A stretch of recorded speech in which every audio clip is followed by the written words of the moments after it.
I no, Rafa ha fet un grandíssim partit, no? Jo crec que dels millors partits que ha fet des de que porten jugant, no? Així que bueno, felicitar-li perquè bueno, ha jugat molt bé els 3 sets a un grandíssim nivell i ja t'he dit, el segon set l'he guanyat però he tingut jugant molt perfecte i molt de winner para hacerlo dubtar.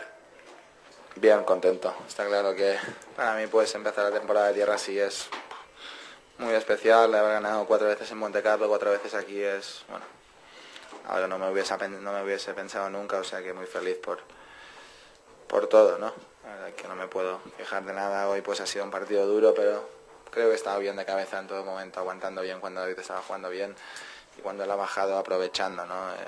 Lo único, el juego del 4-4 del segundo set y el primer juego del segundo set también, ¿no? Por todo lo demás, muy bien. He empezado jugando el primer set a un grandísimo nivel y el tercero también. Cuando lograba meterme en la pista y dominar el punto desde dentro de la pista, pues